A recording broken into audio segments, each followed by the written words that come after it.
일하는 모든 이들을 위한 일개미 상담소. 자, 2부가 활짝 문을 열었습니다. 지난번에는 네. 어떤 얘기를 했었죠?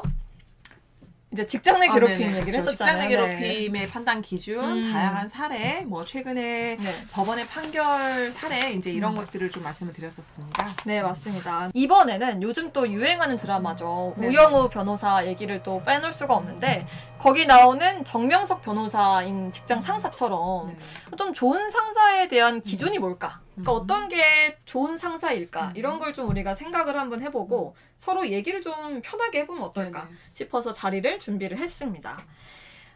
일단 두 분은 뭐 좋은 상사에 대해서 어떻게 생각하시나요?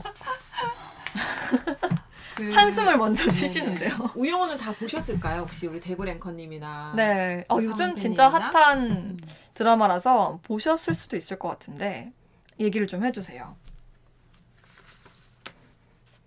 일단 노무사님 일단 뭐 좋은 상사에 대해서 네. 어떻게 생각을 하시는지 만나보신 적이 있으십니까? 그러니까 제가 안 그래도 오늘 준비를 하면서 제가 네. 만나봤던 상사를 한번 쭉 생각을 해봤어요. 그래서 저는 기본적으로 그렇게 악한 상사는 만나지 않아서 네. 정말 다행이라고 생각을 하는데 네. 이게 굉장히 특이한 일인가요? 아니 뭐 네. 이제 뭐 사람이 이렇게 회사에 다니다 보면 항상 빌런은 그래요? 한 명씩은 있기 마련이지 않습니까? 근데 총량의 또 법칙이라는 게 총량의 있잖아요. 법칙이라는 게 항상 있거든요. 네네. 근데 또 안 만나보셨다니까 네네. 너무 네. 축하드립니다. 네, 저는 이렇게 사악한 상사는 다행히 만나본 적이 네. 없고 상사를 크게 이제 두 유형으로 보면은 제가 만났던 상사들은 방치형. 던져주고 너 알아서 해라. 알아서 한번 해봐라. 그래서 그렇게 세세하게 코치도 안 해주시지만 크게 뭐 또 질책하지도 않는 그런 유형이 있었고 또 한 유형은 닭다리형이었어요. 굉장히 좀 잔소리가 많은 요구가 많은 그러니까 빨리 이것 좀 해줘라 저것 좀 해줘라 이런 식으로. 그러니까 좀 양극의 그런 유형이고 가장 제가 지금 이제 일하고 있는 상사는 누가 안 보시겠죠? 이제 모르는 거예요. 적당히 그 중간에 중간에 좋게 포장하시는 것 같은데요. 그렇죠. 아닙니다. 그래서 적당하게 이제 응원하고 뭐 적당하게 조언해주고 적당하게 뭐 잔소리하고 뭐 이런 중간 유형의 상사분과 함께 일을 하고 있죠. 우리 김연경 아나운서님은 저는 최악이 훨씬 쉬울 것 같아요. 최악이요. 악의 단계가 굉장히 많은 건가 보죠. 그쵸. 최악, 차악 이런 식으로. 정말 자기 일도 못하는데 착한 사람. 착한 사람? 착한 사람. 그게 너무 싫어요. 그러니까 저 사람 너무 일을 못해서 피해를 많이 줬는데 주변에서 저 사람 그래도 사람은 착해 이랬을 때 뭐라고 말을 할 수가 없는 거예요? 그러네요. 그런데 정말 어느 순간 보면 이 사람이 진짜 착한 걸까? 착한 척하는 걸까? 이런 느낌이 있는 거죠. 사람은 좋게 이렇게 하는데 본인 일은 잘 이제 안 하시고 그런 분들은 그러면서 진짜 책임을 미루는 그런 느낌. 그러면 정말 최악인 거죠. 차악은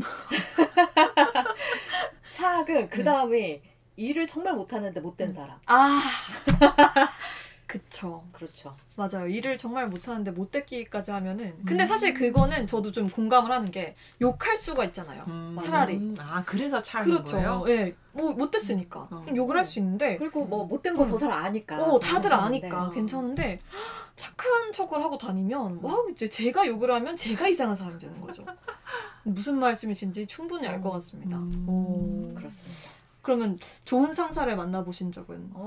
우리 선배님들 뭐 지금 선배님들 이게 좀 더 구체적으로 얘기가 들어오면 사례가 나올 것 같아요. 사례가 알겠습니다. 이따가 한번 사례를 들어보고 좋은 상사를 만나보신 적 있으십니까? 저 지금 상사. 지금 상사가 적당히 무난한 우리 직장인들에게는 지금 상사가 제가 가장 좋은 상사죠. 맞아요. 그렇죠. 지나간 상사에 대한 얘기는 할 수 있어도 현재의 상사에 대해서는 저는 사실 제가 너무 이게 앞에 계셔서 이런 말씀을 드리면 이렇게 의도한 것 같지만 정말 저는 선배님이 정말로 제가 닮고 싶은 그런 선배님이시거든요. 왜냐하면 제가 입사를 했을 때, 진짜 입사를 했을 때 약간 제일 걱정을 했던 게 사실 그 닭달형 있잖아요. 되게 그 사소한 거에도 관심을 다 가지고 막 너는 왜 지금 몇 시인데 뭐 하냐, 너는 몇 시 뭐 하고 있냐 지금, 너 뭐 개인사에도 막 이렇게 관심을 가지시고. 근데 선배님은 정말 쿨하시거든요. 그래서 왜냐면 저는 제가 겪어서 안 하는 거예요.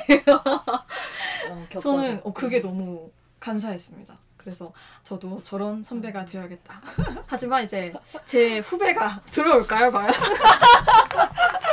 이제 그런 거 있지만 어쨌든 저는 그렇게 생각을 합니다. 네. 그 개인사에 관심을 가지지 않는? 그쵸. 따라하지 않는? 그죠. 좀 쿨한. 그러니까 딱 이렇게 그냥 제 일만 열심히 하면 되는. 그렇죠. 그러니까 너는 너 일만 열심히 해라. 이런 거 있잖아요.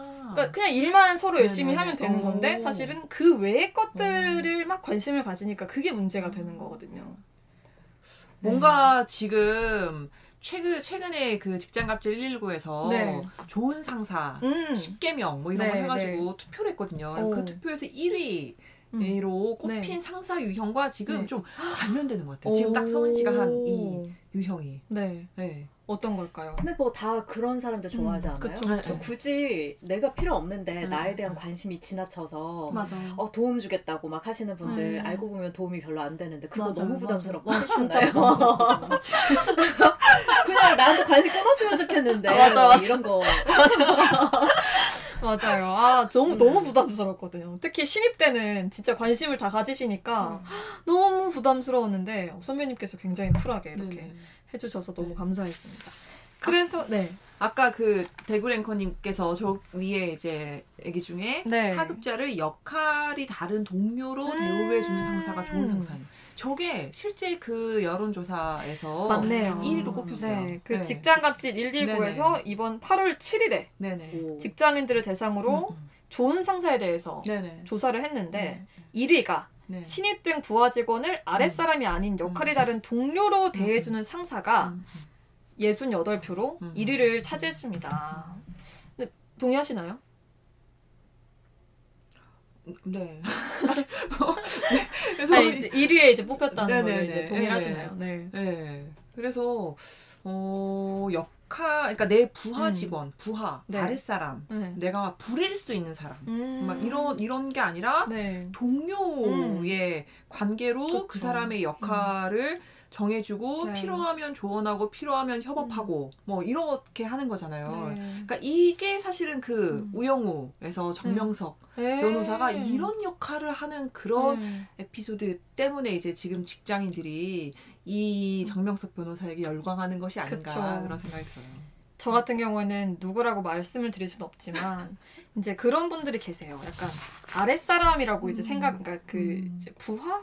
그러니까 나보다 연차가 낮은 사람들을 이제 아랫사람 부리듯이 이제 부리시는 분들이 계시거든요. 그냥 사소한 거에도 예를 들어서 같이 밥 먹으러 가도 본인은 그냥 가만히 이제 계시고 당연히 너네가 해야 된다. 물 따르고 물 따라주고 문 열어주고 뭐 막 이런 거를 당연하게 생각을 하시는 분들이 계시더라고요. 근데 그런 거를 MZ 세대들은 좀 안 좋아하는 것 같다. 뭐 이런 생각이 듭니다. 그렇지 않으십니까? 저만 그렇게 생각하나요? 아니요. 그러신 적 있으세요 혹시? 선희 노무사님께서는 같이 밥 먹으러 가면 후배들이랑 같이 이렇게 어떻게 하세요? 또 가만히 계시나요 이렇게? 아니 저는 그런 생각이 없는 것 같아요. 그러니까 이거를 당연히 뭐 후배가 해야 된다라고 생각 안 하고 저는 제가 성격이 급해서 제가 먼저 보내고 제가 먼저 이제 뭐 따르는 그래서 그와 관련해서 이걸 누가 해야 된다라는 생각 자체를 저는 해본 적이 없는 것 같아요. 가까이 있는 사람이. 네, 어떨 때는 또 뭐 후배가 하기도 하고 이게 누구 일인지에 대해서 생각을 해본 적이 없는. 그렇죠. 저도 보통은 제가 막내니까 가서 제가 이제 먼저 막 하긴 하는데 이제 그럴 때도 하면서도 이제 우라가 치는 건가요? 아니요 그렇진 않은데 저는 근데 항상 그 옛날부터 이제 할머니 할아버지랑 같이 자라서 그게 이제 습관이 되어 있어가지고 상관은 없는데 가끔 가다 보면 이제 파가 나뉘어요. 그러니까 어떤 분들은 그렇게 하면 이제 본인들도 이렇게 제가 만약에 숟가락을 이렇게 하면 이제 물을 따라주신다거나 뭐 이렇게 하시는 분들이 계시고 어떤 분들은 정말 아무것도 안 하고 가만히 이러고 분명히 목마르신 것 같은데 물을 안 드시거든요. 그런 분들이 계시니까 이제 그래서 저는 1위가 이렇게 하는 걸 좀 동감을 많이 합니다. 자, 그러면 2위를 한번 살펴볼까요? 네. 2위는 뭘 것 같으세요? 2위는 어떤 거라고 생각하십니까? 솔직한 사람. 좋은 상사. 다이렉트한 사람. 그러니까 속과 말이 다르지 않은 사람. 왜? 아니 2위가 공동 2위인데요. 하나가 괴롭힘 당하는 직원이 있는지 세심하게 살펴보는 상사하고 그 다음이 언행과 지시의 일관성을 유지하는 상사. 맞네. 맞히셨어요. 와우. 근데 저기 계속 세심히 살피는 상사는 좀 부담스러울 것 같은데. 근데 이제 괴롭힘 당하는 직원이 있는지 세심히 살피는 상사가 2위를 한 거는 제가 볼 때는 관심의 여부인 것 같아요. 네네. 그리고 좀 괴롭힘을 당하는데 그걸 방치하는, 그러니까 알고도 모른 척하는 사람들도 있잖아요. 그렇지 않는 그런 걸 말하는 것 같아요. 제가 볼 때는. 그리고 언행과 지시의 일관성을 유지하는 상사. 이것도 진짜 좋은 상사죠. 이런 분들이 많지는 않은 것 같아요. 왜냐면 제가 정말 사회생활하면서 뼈저리게 느낀 것 중에 하나가 사람 말을 믿으면 안 된다. 이런 거를 좀 많이 이제 깨달았거든요. 그래서 슬프다. 많이 좀 저도 슬픈데 더 구체적으로 얘기를 하면 안 되는. 그러니까 예를 들어서 이제 녹음기를 항상 그 요즘 젊은 친구들은 녹음을 많이 한다고 그러더라고요. 요즘은 진짜. 그리고 몰래 녹음한다기보다는 우리 리포터들도 신입 리포터들 교육시킬 때 있거든요.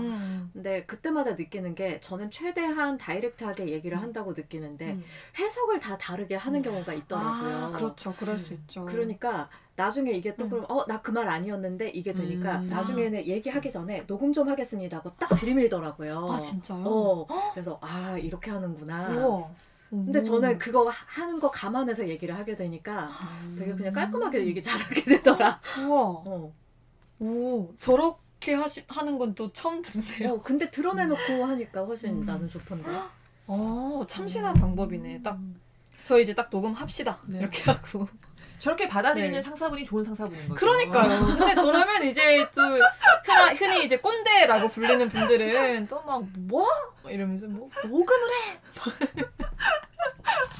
이렇게 하시죠. 그러면 이제 쉽지 않습니다. 어쨌든 저는 좀 그런 걸 많이 깨달았어요. 왜냐면 이게 분명히 저는 그렇게 들었는데 나중에 가서는 이제 말을 바꾸시는 분들도 계시고 많진 않지만 소수가 내가 언제 그랬어? 이렇게 하시는 분들도 가끔 계시더라고요. 이제 그러면 사실 그런 처리하는 건 제 몫이니까.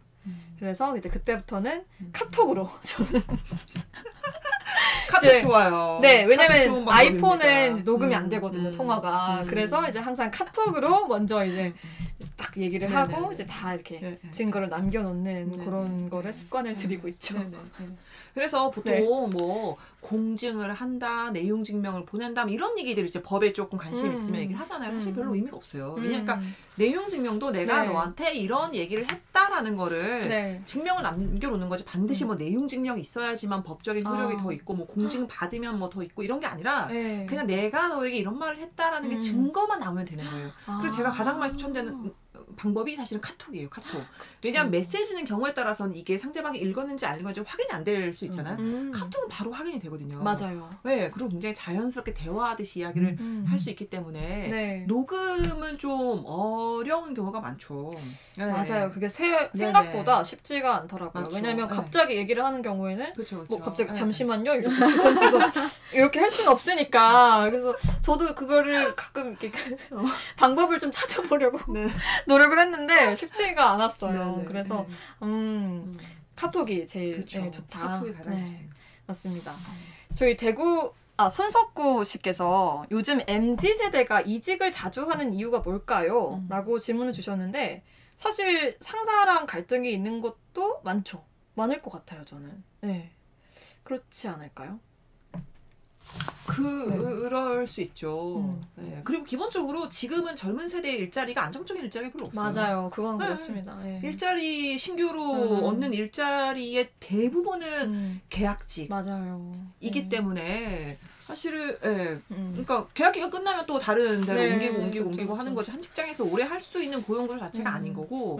그리고 이제 지금 뭐 박선 아나운서 얘기했던 것처럼 뭐 상사와의 관계, 특히 저도 이제 직장 안에 여러 가지 갈등 유형들 있잖아요. 뭐 남성과 여성의 갈등도 있을 수 있고, 정규직과 비정규직, 아니면 뭐 노동자와 사용자 이런 갈등도 있는데, 요즘은 어떤 갈등보다 세대 간의 갈등, 응의 벽이 가장 크지 않을까 이런 생각이 들 정도예요. 네. 제가 그 최근에 기사를 하나 봤었는데 되게 재밌었던 게, 그 어떤 MZ 세대가 이제 신입이었던 것 같아요. 이제 그 신입이 연차를 이제 쓰는데 거기에 이제 사유를 쓰잖아요.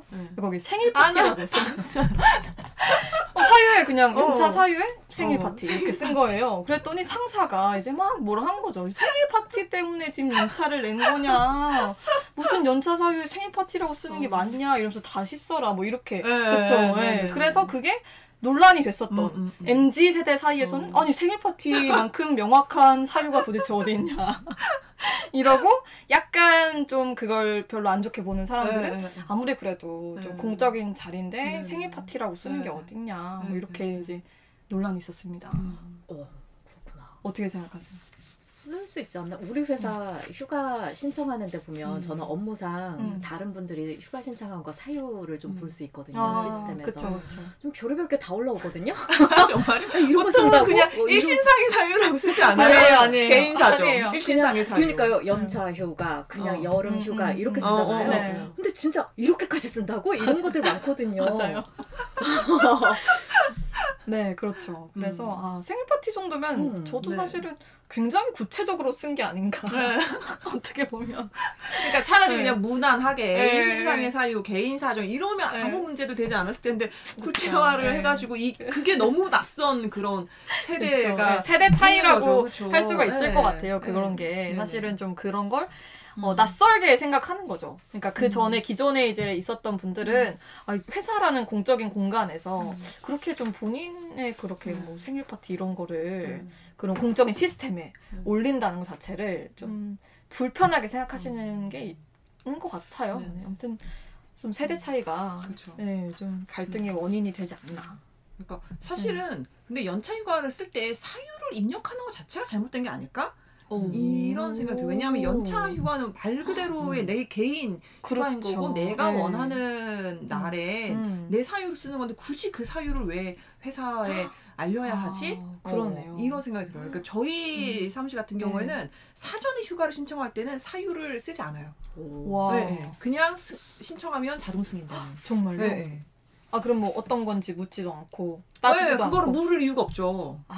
저도 그냥 휴가, 반차 이렇게만 쓰는. 사유를 안 해. 그쵸. 그러니까 오히려 사유를 자세하게 쓰는 분이 많이 그쵸. 솔직한 분이죠. 이렇게 숨김없는 분인 거죠. 그치. 아주 솔직한 분이시죠. 그러니까. 그러네요. 굉장히 그러니까 저도 솔직하다고 생각을 했는데 그렇게 생각하시는 분들도 계시는 것 같습니다.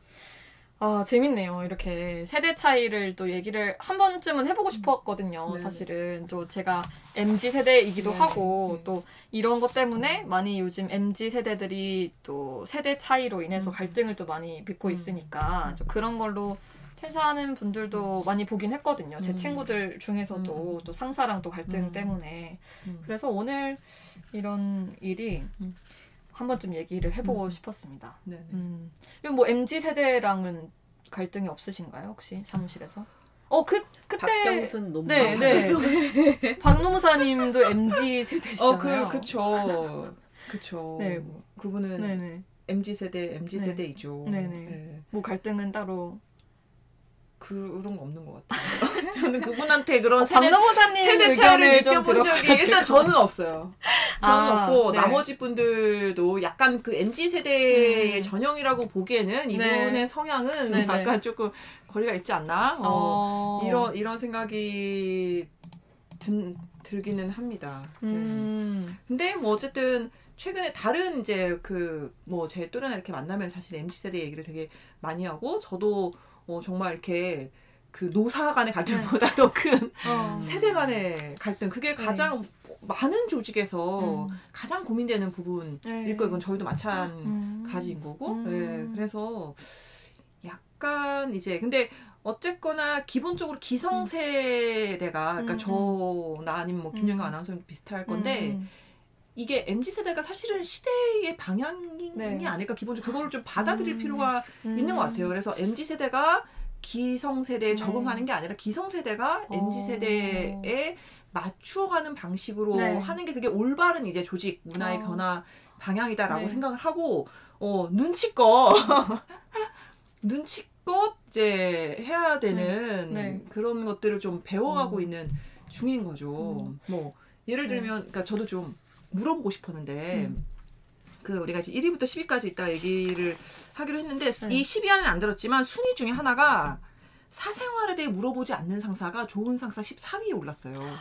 전체 23개 항목 중에서 14위면 굉장히 그렇죠. 높은 거거든요. 그러니까 저도 이런 얘기를 이제 이러면 안 된다라는 얘기를 많이 들어보았는데 어디까지 해야 되는 거고? 그쵸. 그게 좀 애매하죠. 안 되는 거지?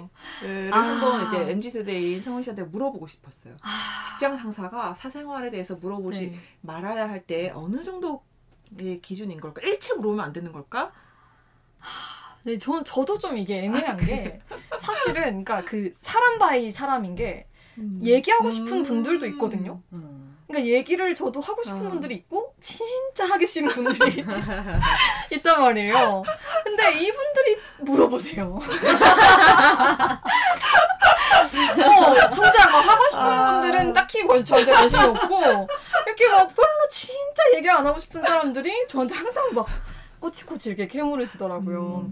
그래서 근데 제 생각에는 약간 글쎄요. 남자친구 유무 뭐 이런 거는 유무 정도는 괜찮은데 막 그거에 대해서 되게 꼬치꼬치 캐물으시는 분들이 계세요. 예를 들어서 왜 없니? 왜 없니부터 시작해서 뭐 만약에 어떤 스타일을 좋아하니? 있다고 한다면 뭐 걔랑 뭐 결혼할 거니 뭐 걔는 뭐 어디 집안이고 뭐 어디에서 일하고 있고 뭐 연봉은 얼마고 막 이런 거를 막 물어보세요.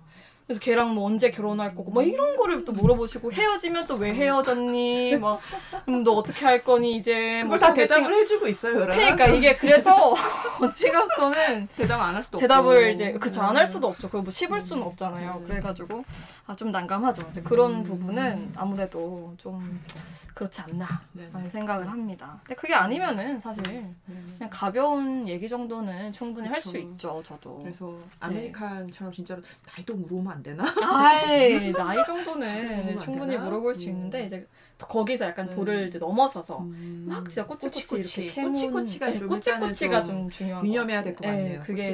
그게 중요한 것 같습니다. 혹시 뭐 그런 세대 차이가 난다 뭐 이런 걸 느낀 적 있으세요? 이런 생각을 나는 좀 다르게 했었는데 얘네들은 이렇게 그러니까 이게 세대인 건지 아니면 그 개인인 건지 모르겠는데 제가 문화 충격을 한번 받은 적이 있었는데 저는 나름대로 어쨌든 이와 관련된 감수성을 좀 높다고 생각을 하는 편인데 이제 저희 그 사무실에서 임금 체계와 관련돼서 이제 좀 개편하려고 논의를 하다가 가족 수당에 대한 얘기가 나왔어요. 근데 이제 이 가족 수당이 이제 뭐 보통 배우자 아니면 자녀 이렇게 하는 거잖아요. 근데 이 가족 수당이 비혼에게는 불공평하다 이런 얘기가 나왔어요. 그러니까 비혼은 이제 결혼할 생각이 없는데 좀 그 형평성에 안 맞지 않나? 이런 얘기가 나와서 그건 저는 적극적으로 동감을 했어요. 그래서 경우에 따라서 회사마다 이제 본인 수당 뭐 이런 것도 있으니까 본인 수당을 도입하자. 그래 그건 그럴 수 있다라고 생각을 했는데 어떤 분께서 반려동물 수당도 좀 생각해 볼 수 있는 거 아니냐. 반려동물도 가족과 마찬가지인 거니까. 예컨대 가족의 부양을 위한 어떤 임금 항목이 필요하면 반려동물 수당도 마찬가지 아니냐 이런 이제 얘기가 있었던 거예요. 그래서 그게 저는 굉장히 좀 충격적이었거든요. 왜냐 단 한 번도 생각해보지 않았던 거였고 만약에 그럼 반려동물 수당을 만약에 도입을 하면 이거는 어떤 반려동물까지 가능한 거지? 포유류 세르만 되나? 이브 하나까지 가능한 건지. 세르만 되나? 파충류 뭐 이런 물고기 되나? 그쵸, 물고기나 뭐 햄스터. 반려식물 되나? 그쵸. 아, 식물까지. 그치. 이건 좀 쉽지 않을 것 같네. 그렇게 생각하다 보니 이게 어쨌든 네, 이게 세대 차이인지는 모르겠지만 정말 제가 생각해왔던 것과 완전 다른 그런 생각을 하는 분들이 있다. 이런 생각을 한 적이 있었죠. 맞습니다. 혹시 김연경 아나운서님께서는 세대 차이를 느낀 적 있으세요? 세대 차이... 우리 아들 정말 매체도 뭔가 소식을 전하는 매체도 너무 다르고요. 그렇죠. 책이 아니라 예전에 어른들은 제가 저렇게 책을 안 읽어가지고 될 일인가? 그런데 책 안 읽어도 웬만한 거 다 알고 이런 거 보니까 시각을 진짜 달리 해야 되겠구나. 그렇더라고요. 그렇죠. 모든 정보를 유튜브에서. 맞아요. 직장에서는 사실 저는 낀 세대 같아가지고 기성세대인 보직하시는 그런 어르신들과 그리고 후배들 사이에서 좀 어느 쪽에도 끼고 싶지 않은 느낌? 혼자 바쁘게 나와서 프랑이 저기서 나오는 그쵸, 딱 뭔지 아시겠죠. 그래서 나오나 봅니다. 좀 약간 그런 스탠스여가지고 그렇습니다. 이게 저도 참 세대 차이를 느낀 적이 뭐 여러 번 있지만 그래도 좀 같이 어쨌든 생활을 해야 되니까 좁혀 나가야 되지 않을까 싶어요. 저는 개인적으로. 왜냐면 이제 부장님이나 국장님 세대도 저희를 좀 이해를 해주시고 저희도 뭐 이해를 할 수 있는 건 최대한 이해를 해보고 이러는데 쉽지 않습니다. 근데 되게 조직 생활 하다 보니까 다이렉트하게 얘기하는 게 가장 효과적인 것 같아요. 맞아요. 그건 맞는 것 같습니다. 네. 그게 뭐 욕하는 사람이 참만 착하게 걸어도 욕하는 사람 욕해요. 그러니까 맞아요. 내가 뭐 어디에선가 불쾌했다. 이건 좀 아닌 것 같다는 거 반드시 얘기를 해야 나한테는 그게 안 오는 것 같아요. 그 불편한 점이. 그건 한 10몇 년 여기서 하다 보니까 조금 까탈스럽게 굴었더니 안 건드리더라. 이런 느낌은 있더라고요. 그래서. 맞아요. 솔직하게 이제 얘기를 해야 그게 또 팁이죠. 네, 그렇습니다. 저희가 이제 시간이 조금 지났긴 했는데 그래도 저희가 4위부터 10위까지를 한번 그럼 얘기를 해볼 테니까 그 중에서 두 분께서 이제 이건 좀 아닌데? 라고 생각하시는 게 있으면 얘기를 좀 해주세요. 일단 저희가 4위로 잘하면 내 탓, 못하면 남 탓하지 않는 상사가 4위에 올랐고요. 5위로는 호칭이나 말 한마디, SNS 한 줄에도 예의를 갖추는 상사가 좋은 상사다. 이게 5위였고 그리고 휴가나 퇴근에 눈치를 주지 않는 상사가 6위. 아무리 화가 나도 소리를 지르지 않는 상사가 7위. 그리고 회식을 강요하지도 따돌리지도 않는 상사가 8위.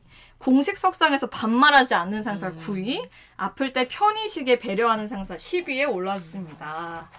이 중에 좀 뭐 공감하시거나 이건 좀 이런 상사들이 그만큼 많다는 얘기잖아요. 휴가나 퇴근하면 눈치 주고 화난다고 소리 지르고 회식 강요하고 반말하고. 정말 그쵸. 저 폐렴 걸려서 입원했을 때 일해달라고 노트북 전화 온 분이 있으셨어요. 폐렴 걸려서 입원해 있는데요? 정말로 입원하고 링거 여러 개 꽂고 있는 상황에서 엑셀하고 있었어요. 저 들었어요. 그런 상사도 있습니다. 그런데 너무 친절하게 얘기하셔가지고 갑질처럼 느껴지진 않았어요. 너무 미안하게 하면서 얘기를 하셔가지고. 이럴 때는 어떻게 하죠? 그러니까. 그러니까 행동은 갑질인데 말투는 너무 미안함을 담는 거죠. 어떻게 해야 되죠? 어떻습니까? 저도 그렇게 해본 적이 있기 때문에. 진짜? 아니, 반전. 예를 들면은, 이제 퇴근하고 일 시키면 안 되죠, 사실은. 근데 어쩔 수 없는 상황이잖아요? 그쵸. 어쩔 수 없는 상황이 결국은, 그러니까 정말 얼마나 그 사람을, 그러니까 정말 어쨌든 동료로 보면 내가 당연히 일을 시켜야 되는 걸로 보지 않고 동료로 보면은 그런 태도가 나올 수밖에 없는데 그런 태도가 보이지 않을 때 거기서 이제 많이 상하기 시작하거든요. 그렇죠. 맞아요. 그렇죠. 어떤 거를 어떻게 말하느냐가 또 중요하니까 또 그거를 진짜 당연하다는 듯이 또 얘기를 하시는 분들도 계시거든요. 그렇죠. 또 빨리 이거 해 이렇게 하시는 분들은 또 그런 마음이 상하죠.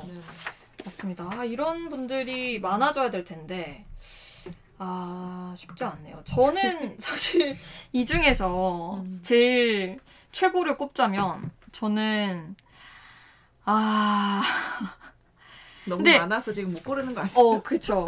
근데 휴가나 퇴근에 눈치 주지 않은 거는 저희 선배님들께서는 다 그렇게 하시거든요. 네. 그래서 이거는 뭐 그렇고 화가 나도 소리 지르지 않는다. 소리 지르시는 분들은 많이 안 계세요. 회식을 강요하지 않는 건 회식도 안 강요하시고 공식 석상에서 반말하지도 않으시고 아플 때는 편히쉬게 배려하시는 것도 맞는 것 같고 저는 좀 대체로 잘 지내고 있는 것 같습니다. 근데 이 중에서 아닌 거는 아까 말씀을 드렸듯이 언행과 지시의 일관성을 유지하지 않는 상사가 조금 있다. 뭐 이 정도 말씀을 드리고 싶습니다. 그래서 오늘 그래서 이렇게 이제 직장 갑질 119에서 조사한 이상적인 상사 베스트 10에 대해서 얘기를 해봤는데 어떠셨나요? 네. 법과 관련된 얘기를 안 하고, 그러니까 편하게 얘기해가지고 굉장히 마음이 편했어요, 오늘은. 네, 그래서 그 이상한 변호사 우영우에서 정명석 변호사에게 열광하는 그런 포인트들이 사실은 있잖아요, 그죠? 그렇죠. 그래서 뭐 예컨대 우영우 변호사가 뭐 이것은 그러니까 새로운 쟁점을 얘기를 해서 당신의 접근은 틀렸다라고 얘기를 할 때. 내가 그 생각은 못했네. 잘했어, 우영우 변호사. 뭐 이렇게 해주는 부분이라든지 아니면 그 권모술수 권민우 변호사하고의 갈등이 있잖아요. 근데 이 갈등을 내버려 두지 않았어요. 맞아요. 모른 척하지 않았어요. 여기 있는데 괴롭힘 당하는 직원인지 맞아요. 살피는 상사. 그냥 잘 지내봐. 뭐 좀 잘 좀 해봐. 이런 식으로 이제 자기 책임을 회피하지 않고 맞아요. 정확하게 딱 얘기를 하거든요. 나는 그런 식으로 사람 관리 안 한다고. 나는 그런 식으로 안 한다. 이런 것들을 저도 사실은 보면서 되게 많이 배워요. 저도 이제 연차가 있어서 상사 입장이 되다 보니까 나는 어떤 상사가 되어야 할까 이런 걸 하면서 정명석 변호사를 보면서 많이 배우고 있습니다. 근데 그런 걸 계속해서 이제 어떤 상사가 되어야 될지를 생각하시는 분들도 많이 없으신데 대단하신 것 같습니다. 근데 그런 거를 계속 생각을 하는 것 자체가 저는 좀 많이 발전을 하지 않나라는 생각이 들고요. 또 앞으로 그런 분들이 많아지셨으면 좋겠는 마음입니다. MZ세대로서. 어쨌든 그렇습니다. 오늘 진짜 자유롭게 한번 얘기를 해봤는데 저도 너무 재밌었고 한 번쯤은 이 MZ세대와 또 상사에 대한 얘기를 해보고 싶었는데 이런 세대 차이가 있는 줄은 또 몰랐네요. 그 반려동물 수당은 또 저도 처음 들어가지고 굉장히 참신했습니다. 네. 나중에 불려가는 거 아니죠? 성은아. 잠깐 와봐. 저희 국장님께서 잘 언행과 지시가 일치하지 않은 상사는 누구를 말하는 혹시 거지? 혹시 나니? 그런 거 하시면 안 됩니다. 혹시 이 방송 보셨더라도 모른 척 하셔야 돼요. 그게 좋은 상사의 조건입니다. 쿨하게. 쿨하게 그냥 넘어가는 걸로 하시면 좋겠어요. 국장님, 부장님. 네, 어쨌든 저희는 오늘은 또 직장 내 갑질과 좋은 상사에 대해서 한번 알아봤고요. 다음 주에도 저희 알찬 소식으로 돌아오도록 하겠습니다. 우리 일개미들이 모두 배짱인 듯 배짱이가 되는 그날까지 저희 일개미 상담소 계속 이어지니까요. 수요일 오후 4시 30분 채널 고정해 주시기 바랍니다. 그럼 저희는 물러갈게요. 안녕. 감사합니다.